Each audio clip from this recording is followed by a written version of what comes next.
Hello and welcome. मैं हूं विवान और आप देख रहे हैं बॉलीवुड का hottest news show planet Bollywood news. हम एक बार फिर हाजिर हैं बॉलीवुड की और भी लेटेस्ट न्यूज एंड गॉसिप्स लेकर। So let's start with today's headlines.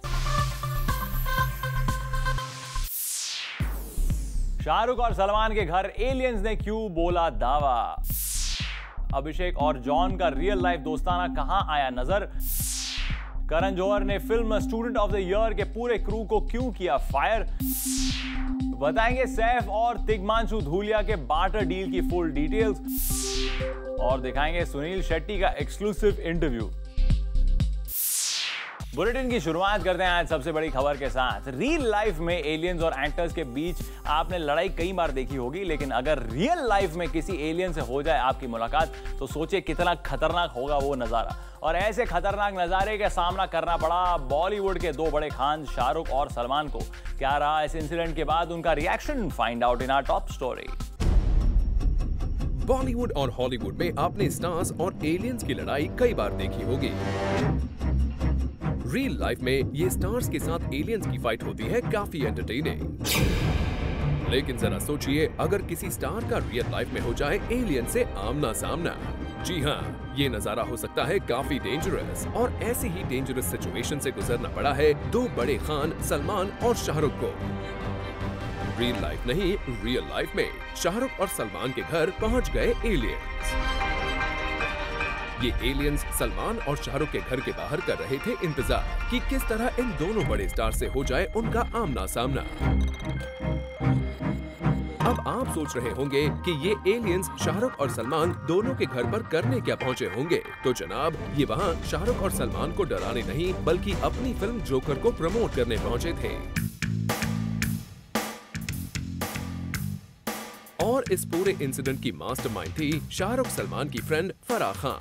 I think Shahrukh London में है तो एलियन उससे मिल नहीं पाए और सलमान ने मुझसे कहा कि उन्होंने देखा उन्हें तो वो नेक्स्ट टाइम उन्हें मिल लेंगे। जी हाँ, इस पूरे एलियंस वर्सेस खान का ड्रामा रचा फराह खान ने अपनी फिल्म जोकर को प्रमोट करने के लिए।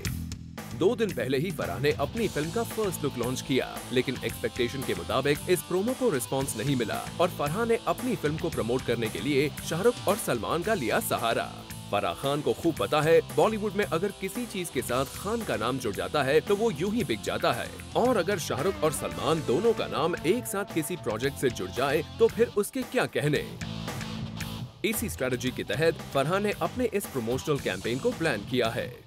वैसे आपको याद ही होगा कैसे कुछ महीनों पहले शाहरुख और शिरीष कुंदर के बीच हुए ब्रॉल के बाद फराह ने सोशल नेटवर्किंग साइट पर शाहरुख की जमकर क्लास लगाई थी और उस वक्त इन दोनों अच्छे फ्रेंड्स के बीच तलवारें खिंच गई थी। लेकिन लगता है अब सब कुछ ठीक हो गया है और फराह ने शाहरुख से परमिशन लेने के बाद ही अपने इस aliens versus Khan promotional campaign को लॉन्च किया होगा।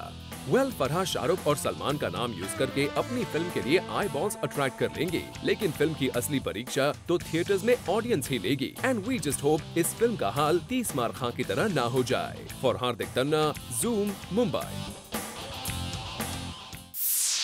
एक्टर अभिषेक बच्चन और जॉन अब्राहम की रियल लाइफ दोस्ताने को आपने कई बार देखा होगा, लेकिन जूम पहली बार आपके लेकर आया है इन दोनों स्टार्स के रियल लाइफ दोस्ताने की झलक। Have a look. अभिषेक और जॉन के रियल लाइफ के दोस्ताने को तो आपने कई बार देखा होगा, पर आज जूम लेकर आया है इन दोनों स्टार्स के रियल लाइफ दोस्ताना की एक खास झलक। He's biased about me. He's my jiggery poo, right? So I'm biased towards him as well. देख रहे हैं आप कैसे अभिषेक और जॉन पूरी मीडिया के सामने अपनी जिगरी दोस्ती का खुलकर इजहार कर रहे हैं। ये मौका था एक दोस्त का अपने दोस्त के लिए प्यार दिखाने का। अभिषेक बच्चन ने अपनी रिसेंटली रिलीज की गई फिल्म बोल बच्चन की एक खास स्क्रीनिंग रखी जॉन अब्राहम के लिए, और जॉन इस बात से इतने एक्साइटेड थे कि होस्ट अभिषेक के पहुंचने से पहले ही पहुंच गए फिल्म देखने और खुद ही मीडिया को बताया कि वो कर रहे हैं अभिषेक का इंतजार। दोस्ताना हो तो ऐसा। होस्ट से पहले दोस्त पहुंचकर मीडिया को कर रहे थे एंटरटेन। वैसे अभिषेक के पहुंचने के बाद भी जॉन का दोस्ताना कम नहीं हुआ। तभी तो मीडिया ने जब अभिषेक से पूछा कि क्या बोल बच्चन का पार्ट 2 बनना चाहिए, तो अभिषेक ने तो यूं ही सवाल को टालने की कोशिश की, लेकिन जॉन थे कि झट से कह दिया हाँ बननी चाहिए। एक्चुअली पार्ट 2 होना चाहिए डेफिनेटली। वेल देखा आपने, अभिषेक से ज्यादा जॉन कॉन्फिडेंट हैं बोल बच्चन 2 को लेकर। वैसे आप सोच रहे होंगे कि क्या यही इनका दोस्ताना खत्म हो गया? तो जी नहीं, ऐसा बिल्कुल नहीं हुआ। जब बोल बच्चन की सक्सेस पार्टी की बात आई तो अभिषेक फिल्म के सक्सेसफुल होने के इंतजार की बात करने लगे, लेकिन जॉन ने झट से कह दिया फिल्म ऑलरेडी सक्सेसफुल है। Film successful. वेल जॉन ने तो यहाँ अपना दोस्ताना पूरी तरह से निभाया और जाते जाते दोनों ने ये कंफर्म भी कर दिया कि दोस्ताना 2 के साथ ये जोड़ी बहुत जल्द लोगों के पास आएगी। The boys will be back, don't worry. For Hardik Tanna, Zoom, Mumbai. Film maker Karan Johar को आपने हमेशा काम एंड कूल मूड में देखा होगा। बहुत कम ऐसे मौके आते हैं जब करण को गुस्सा आता है, लेकिन recently film student of the year के सेट्स पर करण को इतना गुस्सा आया कि उन्होंने पूरे क्रू को कर दिया फायर। क्या है ये पूरी खबर? Find out in next story. Agneepath, my name is Khan. Kabhi Alvida ना कहना, कभी खुशी कभी गम, ये कुछ ग्रैंड फिल्म्स हैं फिल्म मेकर करण जौहर की। करण की ये सारी फिल्म्स बड़े लेवल पर और ग्रैंड स्टाइल में बनाई गई थी, क्योंकि करण जौहर अपनी फिल्म्स को ग्रैंड बनाने में बजट की कोई परवाह नहीं करते। करण के मुताबिक वो अपनी फिल्म की क्वालिटी से किसी भी शर्त पर कोई कॉम्प्रोमाइज नहीं कर सकते। लेकिन रिसेंटली करण जौहर की film student of the year के सेट्स पर असिस्टेंट डायरेक्टर्स और क्रू ने कुछ ऐसे डिसीजन लिए जिससे करण हो गए आग बबूला। दरअसल करण ने अपने असिस्टेंट डायरेक्टर रोहित डिसूजा को स्टूडेंट ऑफ द ईयर के लिए कुछ मॉडल्स और कैरेक्टर आर्टिस्ट को हायर करने के लिए कहा था, और रोहित ने करण के ऑर्डर के मुताबिक 24 मॉडल्स की एक टीम को हायर किया और शूटिंग स्टार्ट कर दी। लेकिन रोहित ने इन आर्टिस्ट को हायर करते वक्त बजट का बहुत ध्यान रखा और ये बात करण जौहर को पता नहीं थी। और करण जौहर जैसे ही फिल्म के सेट ऑलिव कार्टर रोड पर पहुँचे, वो यहाँ आर्टिस्ट और क्रू को देखकर आग बबूला हो गए। और करण ने वहाँ पहुँचते ही कहा, I don't care for the budget. जी हाँ, करण इस बात से काफी नाराज हो गए कि बजट की वजह से रोहित और क्रू ने जूनियर मॉडल्स को हायर कर लिया था, और करण ने तुरंत से सभी मॉडल्स और रोहित को फायर कर दिया और तुरंत अपने प्रोडक्शन हाउस के लोगों से पूरे सीक्वेंस की शूटिंग के लिए नए आर्टिस्ट और स्टाफ हायर करने का ऑर्डर दे दिया। वेल करण जौहर को रियल लाइफ में देखकर ऐसा बिल्कुल भी नहीं लगता है कि उन्हें इतना गुस्सा आता होगा, लेकिन करण के क्लोज फ्रेंड्स की माने तो अपनी फिल्म मेकिंग को लेकर करण किसी तरह की कॉम्प्रोमाइज को बर्दाश्त नहीं करते, और यही वजह रही कि एक गलती पर करण जौहर ने पूरे स्टाफ और क्रू को धर्मा प्रोडक्शन से बाहर का रास्ता दिखा दिया। For Hardik Tanna, Zoom, Mumbai. Sunny Leone की पहली फिल्म जिस्म 2 अभी तक रिलीज भी नहीं हुई है, लेकिन बॉलीवुड में उन्हें मिल गया है ए लिस्टेड सेलिब्रिटी का दर्जा। कैसे और किसने दिया सनी को ये position? Find out in our next story. Sunny Leone अपनी पहली ही फिल्म जिस्म 2 के साथ शामिल हो गई है ए लिस्टेड एक्ट्रेसेस की लिस्ट में। सनी बन गई है बॉलीवुड की मोस्ट डिजायर्ड एक्ट्रेस। जी हाँ, हम ये बातें यूं ही नहीं कह रहे हैं। जिस तरह से बॉलीवुड में एक के बाद एक ऑफर्स सनी लियोनी को मिल रहे हैं, उससे ये साफ हो जाता है कि सनी लियोनी बॉलीवुड में नेक्स्ट बिग स्टार बन सकती हैं। सनी लियोनी की फर्स्ट फिल्म जिस्म 2 अभी रिलीज भी नहीं हुई है, लेकिन सनी के नाम का बज़ इतना है कि हर कोई उन्हें अपनी फिल्म में साइन करना चाहता है। और सुनने में आया है कि एक पॉपुलर टेलीविजन रियलिटी शो के मेकर्स ने सनी लियोनी को एज अ जज साइन करने के लिए अप्रोच किया है। और ये टेलीविजन शो कोई आम शो नहीं, इसमें धर्मेंद्र, सोनाली बेंद्रे और किरण खेर जैसे एक्टर्स जज रह चुके हैं। और अगर सब कुछ ठीक रहा तो इस सीजन किरण खेर और रितेश देशमुख के साथ बोल्ड बाला सनी लियोनी इस शो को जज करते हुए दिख सकती हैं। सनी लियोनी ने हाल ही में अपनी फिल्म जिस्म 2 की शूटिंग कंप्लीट की है और वो बहुत जल्द फिर से इंडिया लौटकर एकता कपूर की फिल्म रागिनी MMS के सीक्वल और जिस्म 2 के प्रमोशन की शुरुआत करेंगी। अब सनी के इस जलवे को देखकर साफ हो जाता है कि बहुत जल्द वो ए लिस्टेड एक्ट्रेसेस को अच्छा खासा कंपटीशन दे सकती हैं। Bureau report, Zoom, Mumbai. Bollywood में सॉन्ग्स और फिल्म के राइट्स को लेकर आए दिन लीगल इश्यूज होते रहते हैं, और रिसेंटली फिल्म कॉकटेल के एक सॉन्ग को लेकर भी होने वाला था बड़ा हंगामा, लेकिन तिग्मांशु और सैफ ने इस इशू को आपस में ही कर लिया सॉल्व। क्या है ये खबर? Find out in next story. Saif ने खटखटाया एक डायरेक्टर का दरवाजा। एक फिल्म मेकर से सैफ ने की एक बार्टर डील। हम आपको इस बार्टर डील के बारे में जरूर बताएंगे, मगर पहले इस मेकर का नाम तो जान लीजिए। ये है पान सिंह तोमर और साहेब बीवी गैंगस्टर फिल्म के मेकर तिग्मांशु धूलिया। अब ये भी जान लीजिए कि क्यों दी सैफ और कॉकटेल के मेकर्स ने धूलिया के दरवाजे पर दस्तक। दरअसल सुनने में आया है कि कॉकटेल में यूज हुए गाने जुगनी के राइट्स हैं धूलिया के पास, लेकिन सेम गाना एक कंफ्यूजन की वजह से सैफ के पास भी आ गया। और अब जब धूलिया ने कहा है कि ये राइट्स तो उनके पास हैं, तो सैफ ने की गुजारिश कि जुगनी गाना वो यूज करना चाहते हैं, और इस मांग को धूलिया ने पूरा भी कर दिया। लेकिन उन्हें जुगनी जैसा ही एक सॉन्ग सैफ से चाहिए था, जो हुआ भी, और फिर वो गाना साहेब बीवी और गैंगस्टर में यूज हुआ, यानी सैफ भी खुश और तिग्मांशु धूलिया भी। For Kunal Mandekar, Zoom, Mumbai.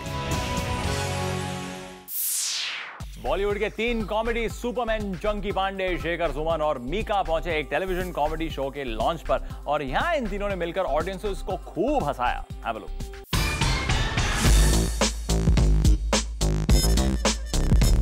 Shekhar Suman, singer Mika और चंकी पांडे आए एक रियलिटी शो के लॉन्च पर, जहां शेखर एक तरफ शो के कंटेस्टेंट्स की तारीफ करते थक नहीं रहे थे। मैंने बहुत सारे परफॉर्मेंस देखे और वो अच्छे भी हैं अपनी अपनी जगह, लेकिन ये जो है ये कल्पना से परे हैं। वहीं दूसरी ओर मीका और चंकी पांडे भी थे बड़े ही फनी मूड में, तभी तो देवर सीन क्रैकिंग जोक्स, बट वो भी नाराज थे इस इवेंट से। सबसे बड़ी बात यह है कि मुझे पैसे भी नहीं मिल रही है शो करने के लिए। 3 साल से मैंने कोई रियलिटी शो नहीं करा, और फिर मैंने देखा कि एक घटिया सा channel live okay.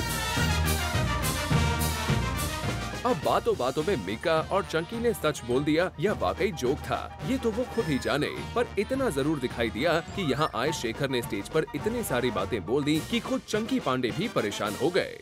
Shekhar does all the talking, we just look after him so that no one beats him up. ये तो हम सबको पता है कि शेखर सुमन काफी टाइम से कॉमेडी शो जज करते आए हैं। शायद इसी एक्साइटमेंट में आके शेखर ने कोई मौका नहीं छोड़ा ये जताने का that he is a better judge। वैसे हम तीनों को कोई जजिंग नहीं आती है, इसलिए हमने एक मुझे आती है। नहीं, हम दोनों को नहीं आती। मैं तुम दोनों को जज करता हूँ। शेखर सुमन यहाँ अपनी जजिंग स्किल्स को प्रूव करने में बिजी थे, तो दूसरी तरफ मीका अपने सिंगिंग टैलेंट की तारीफ करने में बिजी थे।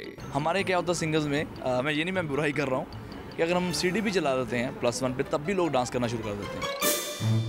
और इन दोनों जजेस के अलावा चंकी पांडे जोक्स मारने में बिजी थे, तभी तो चंकी पांडे के मुताबिक यहाँ के कंटेस्टेंट्स इतने फनी हैं कि उन्हें डॉक्टर बुलाना पड़ा। Yesterday there was a contestant. He made me laugh so much. मैं इतना हंसा कि मैं 2 घंटे के लिए हंस रहा था। लोग सोचे मैं पागल हो गया हूँ। डॉक्टर को बुलाना पड़ा, they had to give me an injection to relax me completely. एक कॉमेडी शो के लॉन्च के लिए आए इन जजेस ने कोई कसर नहीं छोड़ी यहाँ भी कॉमेडी करने की। For Salma Khan, zoom, Mumbai. Film murder 2 में भट्ट के साथ काम करने के बाद जैकलिन और भट्ट के बीच आ गई थी प्रॉब्लम्स, लेकिन जूम को पता चला है कि जैकलिन ने राज 3 में एक कैमियो रोल के लिए हाँ करके भट्ट की तरफ बढ़ाया है दोस्ती का हाथ। क्या है ये पूरी खबर, find out in next story. They say there are no permanent friends or enemies in B-Town, और राज 3 के सेट्स पर हुए लेटेस्ट डेवलपमेंट से ये बात एक बार फिर प्रूव हो जाती है। अब पूरी कहानी बताने से पहले हम आपको थोड़ा फ्लैशबैक में ले जाते हैं। रिमेंबर हाउ राज 3 में बिपाशा के साथ सेकंड फीमेल लीड के लिए जैकलीन फर्नांडिस को अप्रोच किया गया था, बट जैकलीन रिफ्यूज्ड और भट्ट हो गए थे काफी नाराज। जहां Jackie washed her dirty linen in media, वहीं भट्ट ने भी जैकलीन को जन्नत 2 की actor and bikini model Esha Gupta से रिप्लेस करने में 1 मिनट भी नहीं लगाया। बट एक ग्लैमरस हीरोइन और पावरफुल प्रोड्यूसर ज्यादा दिन तक लॉगर हेड्स पर नहीं रह सकते, क्योंकि जूम के सोर्सेज की माने तो जिस राज 3 में जैकलीन को अपना रोल मीटी नहीं लगा था, उसी राज 3 में अब जैकी केमियो कर रही हैं। जी हाँ, recently Jacqueline has shot a cameo in this movie for a character called Malini। अब जिस मूवी में लीड रोल जैकलीन ने ये कहकर छोड़ा था कि वो सेक्स सिंबल नहीं बनना चाहती और परफॉर्मेंस ड्रिवन रोल्स करना चाहती हैं, उसी मूवी में एक केमियो में जैकलीन को परफॉर्मेंस दिखाने का कितना स्कोप मिला होगा, this only time will tell। For कीर्ति तरंग, Zoom, मुंबई। प्लान है बॉलीवुड न्यूज में फिलहाल वक्त है एक छोटे से ब्रेक का, लेकिन ब्रेक के बाद हम आपको दिखाएंगे सुनील शेट्टी का exclusive interview.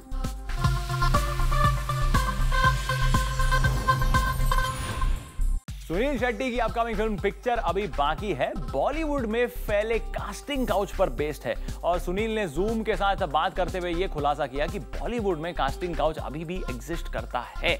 Have a look. Picture अभी बाकी है और ये कहने आए हैं इस फिल्म की टीम और डायरेक्टर मेरे साथ हैं जूम स्टूडियोज़ में सुबह सुबह कहने आए कि पिक्चर भी बाकी है मेरे दोस्त। पिक्चर कंप्लीट है एक्चुअली, लेकिन फिल्म का टाइटल मेरे दोस्त पिक्चर अभी बाकी है, जहाँ मैं एक डायरेक्टर का किरदार निभा रहा हूँ and his journey through Bollywood कि कैसे मार्केट ड्रिवन बॉलीवुड है और कैसे एक एक डायरेक्टर जो एक सिंपल फिल्म बनाना चाहता है, एक ट्रू स्टोरी बनाना चाहता है, कैसे मार्केट फोर्सेस के वजह से सब कुछ बदल जाता है और एंड में जब वो अपनी खुद की फिल्म देखता है तो वो पहचानता ही नहीं है, बोले ये तो मेरी स्क्रिप्ट नहीं है।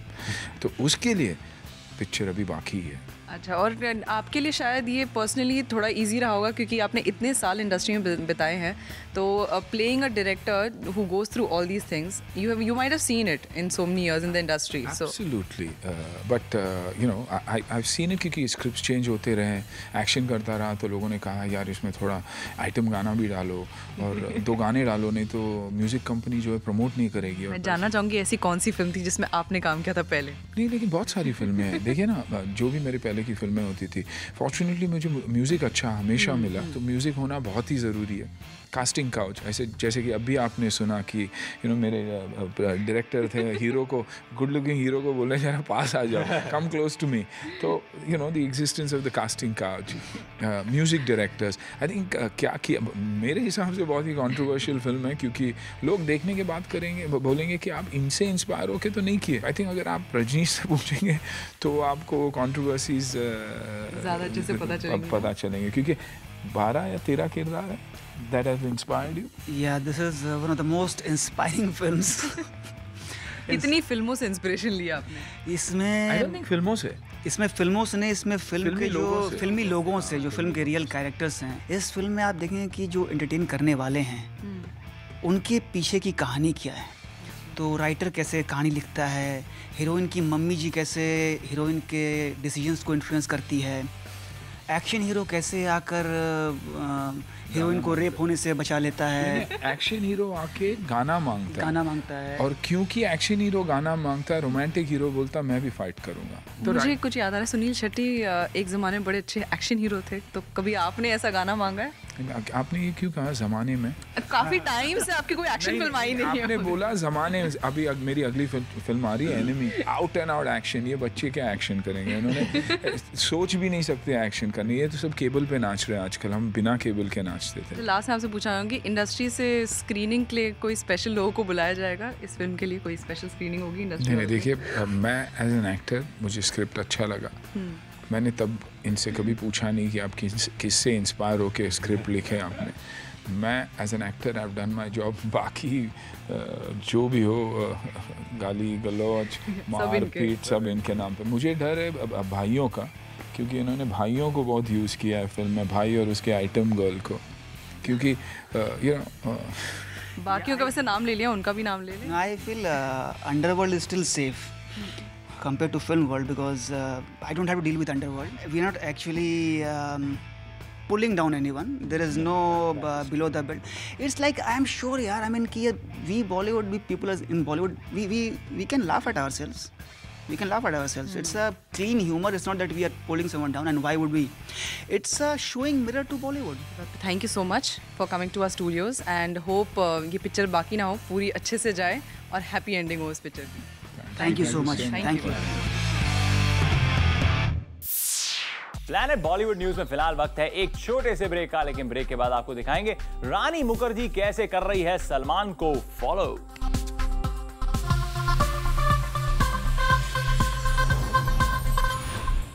सलमान खान को बॉलीवुड में एक्टर्स फॉलो करते हैं, ये खबर तो आपने पहले भी सुनी होगी, लेकिन अब जूम को पता चला है कि बॉलीवुड की एक लीडिंग एक्ट्रेस कर रही है सलमान को कॉपी। कैसे, देखिए हमारी अगली स्टोरी में।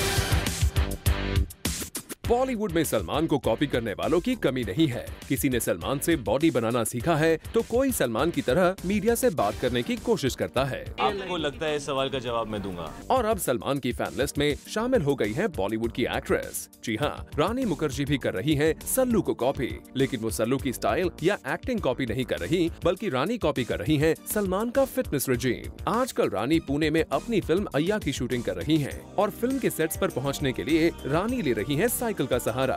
इससे पहले केवल सलमान ही अपनी शूटिंग सेट्स पर साइकिल से जाया करते थे, लेकिन साइकिल से सेट्स पर पहुंचने के लिए बहुत सारे प्रिकॉशन लेने पड़ते हैं, क्योंकि रोड्स पर फैन से मॉब्ड होने का खतरा भी बना रहता है। और यही वजह है कि रानी साइकिलिंग करते वक्त बड़े सनग्लासेस पहना करती थी ताकि उन्हें कोई पहचान न सके।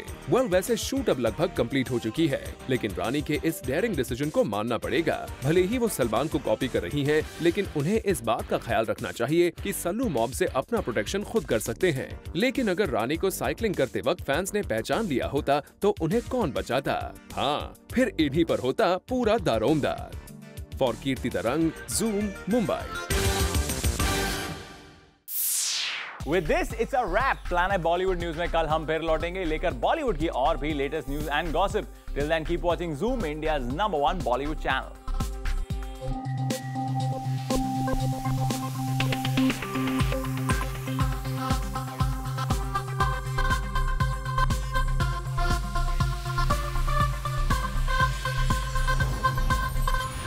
Hi, this is Omar Qureshi. Add Zoom TV to your circle on Google Plus and get juicy bites of Bollywood entertainment round the clock.